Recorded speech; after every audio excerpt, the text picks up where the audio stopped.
Les comparto este pequeño recopilatorio de aves y pajaritos que he preparado. Espero que les guste mucho. Siempre puedo ver pajaritos amarillos cerca a mi barrio. ¿Y ustedes los pueden ver? Déjame en los comentarios. Chao, pajarito. Ahora también podemos ver a esta gaviota. Se posó frente a nosotros. Parece que le dimos calma y tranquilidad para que pueda comer. Chao, gaviota. Y hablando de gaviotas, este pequeño grupo de gaviotas siempre los veo.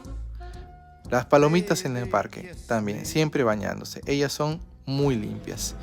Y estos lindos pajaritos también. Chao.